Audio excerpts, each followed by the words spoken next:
Hello दोस्तों, नमस्कार। मैं हूं आर डी प्रजापत और स्वागत करता हूं आप सबका स्टडी ऑन यूट्यूब चैनल के आज 11 जून 2020 के करंट अफेयर्स के वीडियो में। दोस्तों, आज के करंट अफेयर्स की पीडीएफ आप हमारे टेलीग्राम चैनल से डाउनलोड कर सकते हैं, जिसकी लिंक आपको वीडियो के डिस्क्रिप्शन में मिल जाएगी। दोस्तों, आज के मोटिवेशन कोट की ओर चलते हैं। तो आज का मोटिवेशन कोट हमने रखा है दोस्तों, आप समय का ध्यान रखिए, समय आपका ध्यान खुद ब खुद रख लेगा। जी हाँ दोस्तों, आप समय को मैनेज करके चलिए। फ्यूचर के लिए समय आपको ऑब्वियसली उसका कुछ ना कुछ रिजल्ट जरूर से देगा। अब दोस्तों, अगर आप हमारे चैनल पे नए हैं और ये वीडियो देख रहे हैं तो प्लीज़ अंत तक देखिए। अगर आपको वीडियो पसंद आता है तो आप लाइक कर दीजिए, शेयर कर दीजिए और स्टडी ऑन यूट्यूब चैनल को सब्सक्राइब करके आप बेल आइकन जरूर से प्रेस कर लीजिए, ताकि आने वाली वीडियोज़ की नोटिफिकेशन आपको सबसे पहले मिल सके। अब दोस्तों, चलते हैं आज के करंट अफेयर्स की ओर। तो हमारा पहला इंपॉर्टेंट क्वेश्चन है दोस्तों, नासा डिस्टिंग्विश्ड सर्विस मेडल से किस भारतीय को सम्मानित किया गया है? ऑप्शंस है रवीश नायक, आर के चेट्टी पांडिपति और रंजीत कुमार। इनमें से कोई नहीं। तो यहाँ पे ऑप्शन सी सही है दोस्तों। रंजीत कुमार को जो है नासा डिस्टिंग्विश्ड सर्विस मेडल से नवाजा गया है। आइए इसकी डिटेल चेक कर लेते हैं। तो रंजीत कुमार को नासा ने कार्यकारी नेतृत्व, इंजीनियरिंग योगदान, तकनीकी उत्कृष्टता और उपभोक्ता निष्ठा के लिए नासा विशिष्ट सेवा पदक से सम्मानित किया है। नासा विशिष्ट पदक माने नासा डिस्टिंग्विश्ड सर्विस मेडल, ठीक है। तो ये इसकी डिटेल हो गई। और रंजीत कुमार जो है एक भारतीय एरोस्पेस उद्यमी है, ठीक है। ये एरोस्पेस उद्यमी है भारत के और करीब 30 वर्षों से नासा के साथ जुड़े हुए हैं और उन्होंने इंटरनेशनल स्पेस स्टेशन को डेवलप करने में अपना योगदान दिया है। आर के चट्टी पांडिपति, जो यहाँ पे ऑप्शन में भी दिया हुआ है, वो 2002 में इस सम्मान को पाने वाले पहले भारतीय थे। तो आप समझ सकते हैं कि रंजीत कुमार जो है नासा में ये अवार्ड जो पाने वाले हैं या ये मेडल पाने वाले हैं, वो दूसरे नंबर के व्यक्ति हैं, ठीक है। यानी नासा डिस्टिंग्विश्ड सर्विस मेडल जो कि दूसरे भारतीय को मिला है वो है रंजीत कुमार, ठीक है। अब चलते हैं नासा की जो डिटेल्स हैं उसके बारे में भी बात कर लेते हैं। तो नासा जो है, नासा की फुल फॉर्म बात करें तो national aeronautics and space administration. ये अमेरिकी बेस्ड एक कंपनी है जिसका हेडक्वार्टर वाशिंगटन डीसी में है और स्थापना 29 जुलाई 1958 को हुई थी। नासा के जो एमडी है उनका नाम है चार्ल्स बोल्डेन, ठीक है। अब हमारा अगला क्वेश्चन है दोस्तों, केंद्रीय अप्रत्यक्ष कर एवं सीमा शुल्क बोर्ड ने ईज ऑफ डूइंग बिजनेस में सुधार करने के लिए किस प्रोग्राम को लॉन्च किया है? ऑप्शंस है तुरंत कस्टम्स, तुरंत टैक्स, तुरंत पे। इनमें से कोई नहीं। तो यहाँ पे ऑप्शन ए सही है दोस्तों। जो तुरंत कस्टम है ये ऑप्शन सही है। अभी हाल ही में इस प्रोग्राम को लॉन्च किया गया है ताकि जो टैक्स पेइंग जो बिजनेसमैन्स है उनको प्रॉब्लम ना हो। मतलब एक बॉर्डर से दूसरे बॉर्डर पर अगर कोई सामान एक्सपोर्ट इंपोर्ट हो रहा है तो ऐसी स्थिति में इसको मतलब ईजी कर दिया गया इस प्रोसेस को। तो कैसे क्या किया गया है तो इसकी डिटेल चेक कर लेते हैं। तो वित्त मंत्रालय के central board of indirect taxes and customs यानी कि CBIC ease of doing business के तहत तुरंत कस्टम्स का शुभारंभ किया है और इस योजना के अंतर्गत आयातकर्ता की सामान का क्लियरेंस फेसलेस और पेपरलेस होगा। मतलब प्रेजेंट होने की ज़रूरत नहीं है।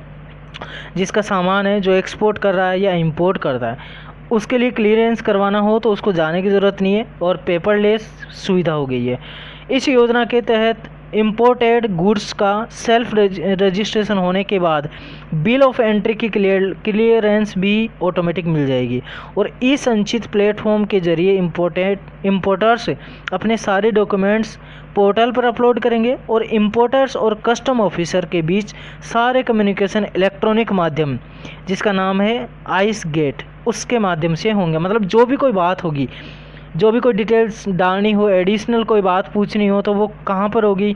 आइस गेट पर होगी। ई संचित जो प्लेटफॉर्म है उसके ज़रिए होगी, ठीक है। और भी डिटेल चेक करें यहाँ पे तो इस योजना को 2020 तक, दिसंबर 2020 तक पूरे देश के port, airport, inland container depot में शुरू किया जाएगा।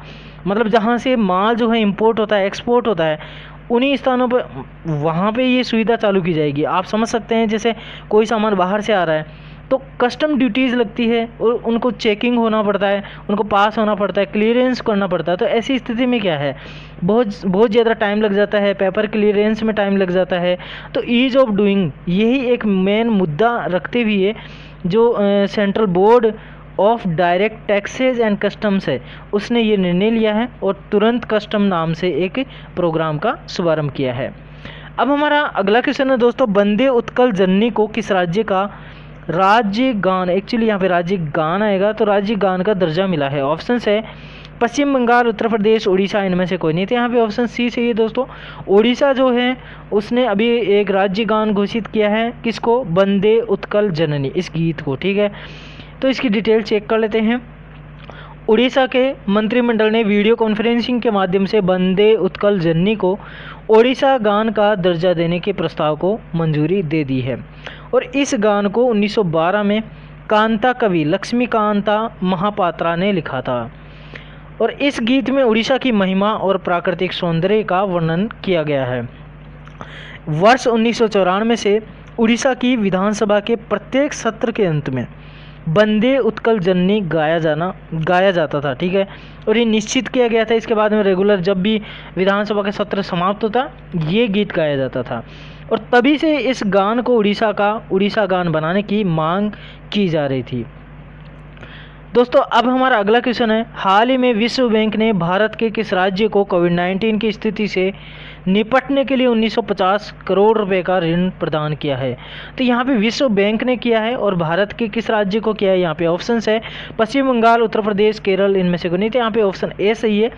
पश्चिम बंगाल को जो है विश्व बैंक ने 1950 करोड़ रुपए कोविड-19 की जो अभी परिस्थिति चल रही है उससे निपटने के लिए और उसकी अर्थव्यवस्था को, राज्य की जो व्यवस्थाएं हैं उनको सुधारने के लिए ये ऋण प्रदान किया है। तो विश्व बैंक ने पश्चिम बंगाल सरकार को 1950 करोड़ रुपए का ऋण प्रदान किया कोविड-19 महामारी से निपटने तथा राज्य के विकास कार्यों के लिए ये राशि प्रदान की गई है। 1950 करोड़ रुपए दो स्थितियों में खर्च किए जाएंगे। एक तो 850 करोड़ रुपए सामाजिक कल्याण परियोजना में खर्च होंगे और 1100 करोड़ रुपए औद्योगिक इंफ्रास्ट्रक्चर तैयार करने में खर्च किए जाएंगे। यहाँ पे वर्ल्ड बैंक की बात कर लेते हैं दोस्तों। तो वर्ल्ड बैंक के बारे में यहाँ पे हम देख लेते हैं। तो वर्ल्ड बैंक की स्थापना हुई जुलाई 1975 में। प्रेसिडेंट है डेविड मालपास और सीईओ है अंशुला कांत और इसका जो हेड ऑफिस है वो है वाशिंगटन डीसी में। हमारा अगला क्वेश्चन है दोस्तों, जियो प्लेटफॉर्म्स में अबू धाबी निवेश प्राधिकरण ADIA ने कितने लाख करोड़ रुपए का निवेश किया है। ऑप्शन है 5.1 लाख करोड़, 5.10 लाख करोड़ और 5.16 लाख करोड़। तो यहाँ पे ऑप्शन सी सही है दोस्तों। 5.16 लाख करोड़ रुपए जो है जियो प्लेटफॉर्म में अबू धाबी निवेश प्राधिकरण यानी कि ADIA ने निवेश किया है। दोस्तों अभी जो है जियो जो प्लेटफॉर्म है उसमें वर्ल्ड वाइड बहुत सारी कंपनीज़ ने निवेश किया है। और ये क्यों कर रहे हैं यहाँ पे, ताकि ये इंडिया में अपना मतलब जैसे इंडिया में भी अपना स्वामित्व जमा सके, ठीक है। यहाँ पे भी मतलब जैसे टेक्नोलॉजी अपनी जो खुद की देश की टेक्नोलॉजी है उसको यहाँ पे कर सके, अपने बिजनेस को यहाँ पे बढ़ा सके इंडिया में। और जियो जो है एक्चुअली सबसे ज़्यादा अच्छी तरीके से ग्रोथ करने वाला नेटवर्क बन गया है इस टाइम पे। जब शुरू में ये आया था तो आपको भी पता है कि किस तरह से फ्री इंटरनेट मिला करता था, लेकिन धीरे धीरे जैसे इसने प्राइम मेंबरशिप शुरू की 99 रुपीज़ की और धीरे धीरे ग्रोथ करता गया। लगता ऐसा था कि जैसे ये प्लान बनाएगा और कुछ प्लान जिसमें ये मतलब जैसे एडिबल जिसमें पैसे लगेंगे, मतलब रिचार्ज करवाना पड़ेगा और ये कंपनी ठप हो जाएगी, लेकिन ऐसा नहीं हुआ। इस कंपनी के करोड़ों अरबों में जो है कस्टमर्स बनते गए हैं और जो भी कंपनियां पहले अपना स्वामित्व जमाई हुई थी सब डगमगा गई। और आप तो देख ही सकते हैं कुछ कंपनियां तो वो हैं जो एक दूसरे के साथ में विलय भी हो चुकी है ताकि अपना बिजनेस कैसे भी करके चला सके। अब दोस्तों ये जो अबू धाबी निवेश प्राधिकरण है उसने अपने पूर्ण स्वामित्व वाली कंपनी के तहत जियो प्लेटफॉर्म्स में 5,686.50 करोड़ रुपए का निवेश किया है, ठीक है। इतने करोड़ रुपए का जो है इस मतलब निवेश किया है। और इस निवेश के साथ ADIA ने जियो प्लेटफॉर्म्स में 1.16% हिस्सेदारी खरीदी है। अबू धाबी निवेश प्राधिकरण अबू धाबी सरकार की सबसे बड़ी निवेश शाखा है। हमारा अगला क्वेश्चन है दोस्तों, हाल ही में पूर्व केंद्रीय मंत्री अर्जुन चरण शेट्टी का निधन हो गया है, जो कि आप फोटो देख रहे हैं। वह किस राज्य में 8 बार सांसद रह चुके हैं। तो ऑप्शन है ओडिशा, छत्तीसगढ़, असम, इनमें से कोई नहीं। तो यहाँ पे ऑप्शन ए सही है दोस्तों। ओडिशा राज्य के ये 8 बार सांसद रह चुके हैं जिनका नाम है अर्जुन चरण शेट्टी, ठीक है। और ये पूर्व केंद्रीय मंत्री भी थे, पूर्व केंद्रीय जल मंत्री थे, ठीक है। अर्जुन चरण सेठी, ठीक है, इनका निधन हो गया है और ये उड़ीसा में जो है 8 बार सांसद रह चुके हैं भद्रक जिले में, ठीक है। और बात कर लेते हैं इसकी और भी, तो वे 2000 से 2004 तक अटल बिहारी वाजपेयी की सरकार में जल संसाधन मंत्री थे। यहाँ उड़ीसा की बात कर लेते हैं दोस्तों, तो भारत के मैप में आप देख रहे हैं यहाँ पर रेड कलर में दिखाया है उड़ीसा, ठीक है। यहाँ पे बंगाल की खाड़ी है इस साइड में, यहाँ पे देखेंगे तो ये छत्तीसगढ़ है, इधर झारखंड है, इधर पश्चिम बंगाल है, इधर जो है यहाँ पे आंध्र प्रदेश है, ठीक है, और इधर तेलंगाना है। तो ये हो गई उड़ीसा की मैप में बात। उड़ीसा की कुछ बेसिक डिटेल है, तो गठन की बात करें 26 जनवरी 1950, राजधानी भुवनेश्वर है, जिले 30 है, मुख्यमंत्री नवीन पटनायक है, राज्यपाल गणेशी लाल है, और उड़ीसा में राज्यसभा की सीटें 10 हैं, लोकसभा की 20 सीटें हैं, और विधानसभा की 147 सीटें हैं। और उड़ीसा का जो प्राचीन नाम है वो है कलिंग, ठीक है। अब हमारा अगला क्वेश्चन है दोस्तों, हाल ही में किस राज्य में शहरी स्ट्रीट वेंडर कल्याण प्रोग्राम का शुभारंभ किया गया है? शहरी स्ट्रीट वेंडर कल्याण प्रोग्राम, ठीक है। ऑप्शन है मध्य प्रदेश, उत्तर प्रदेश, अरुणाचल प्रदेश, इनमें से कौन है? तो यहाँ पे ऑप्शन ए सही है दोस्तों। मध्य प्रदेश सरकार ने जो है हाल ही में जो छोटे व्यापारी है, स्ट्रीट वेंडर्स है, उनके लिए शहरी स्ट्रीट वेंडर कल्याण प्रोग्राम का शुभारंभ किया है। तो मध्य प्रदेश सरकार ने 6 जून को इसका जो है शुरू किया है, और एमपी स्ट्रीट वेंडर पंजीकरण पोर्टल को, मतलब ये एक पोर्टल है जो कि शुभारंभ किया गया है। सभी दैनिक वेतनभोगी, छोटे व्यवसाय चलाने वाले लोग, स्ट्रीट वेंडर आदि सब इसी योजना के लिए आवेदन कर सकते हैं, जो यहाँ पे लिंक दिया है, जैसे SSTP और mp-urban.gov.in, ठीक है, ये इसकी वेबसाइट का नाम हो गया। और एमपी शहरी पथ व्यवसायी उत्थान योजना, यानी कि एमपी शहरी स्ट्रीट वेंडर कल्याण प्रोग्राम के तहत 10,000 का ऋण देने के लिए एमपी स्ट्रीट वेंडर पंजीकरण पोर्टल पर पंजीकरण कराना होगा। मतलब ये जो वेबसाइट यहाँ पे दी हुई है, कोई भी जो छोटा व्यवसायी है या स्ट्रीट वेंडर है, उसको यहाँ पे जा कर के 10,000 रुपये के लिए ऋण लेना है तो वो यहाँ पे अप्लाई कर सकता है।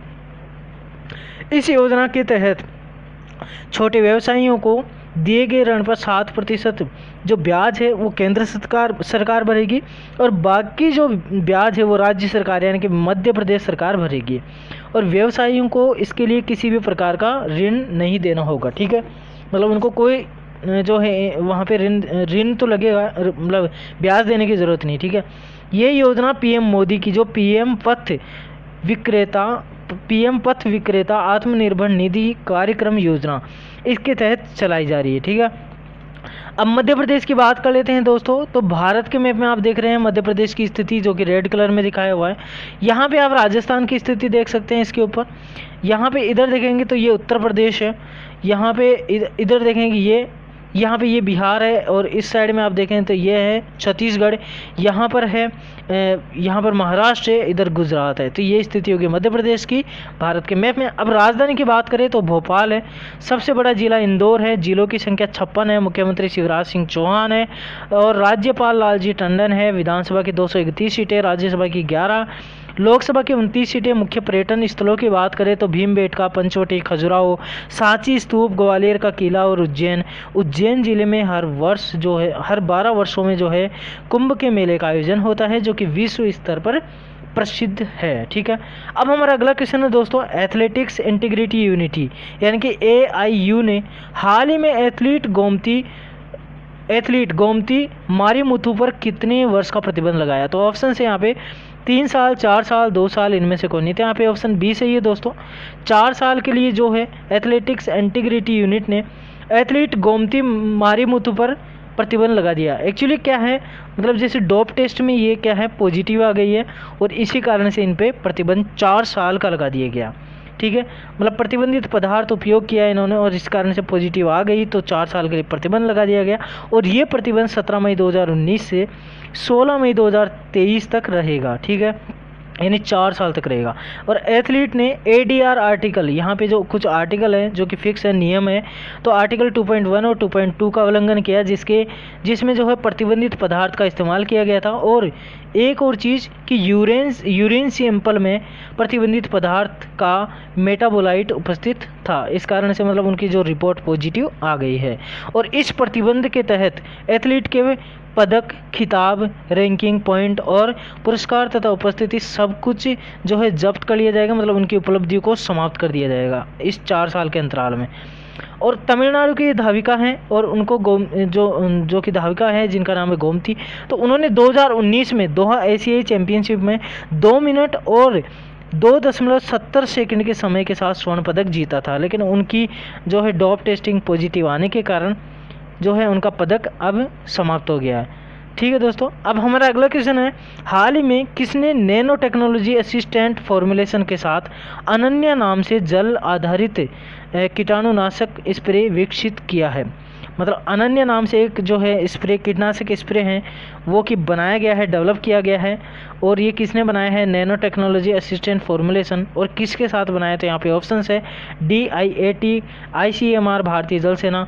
तो यहाँ पे ऑप्शन ए सही है दोस्तों, DIAT यानी कि defence institute of advanced technology. तो इसके साथ में मिलकर के नैनो टेक्नोलॉजी असिस्टेंट फॉर्मुलेशन ने यहाँ पे अनन्या नाम से एक जल आधारित कीटाणुनाशक स्प्रे बनाया है। ठीक है, और इस स्प्रे का उपयोग मास्क, PPE किट और चिकित्सा उपकरण, वेंटिलेटर तथा हॉस्पिटल के कमरे आदि के लिए उपयोग में लिया जा सकता है। ठीक है, और इसे कोई भी सामान्य व्यक्ति, हेल्थ वर्कर, बड़े पैमाने पर कोई भी इसको उपयोग में ले सकता है। और इसकी विषाक्तता जो बात करें तो नगण्य है, मतलब विषाक्त नहीं है।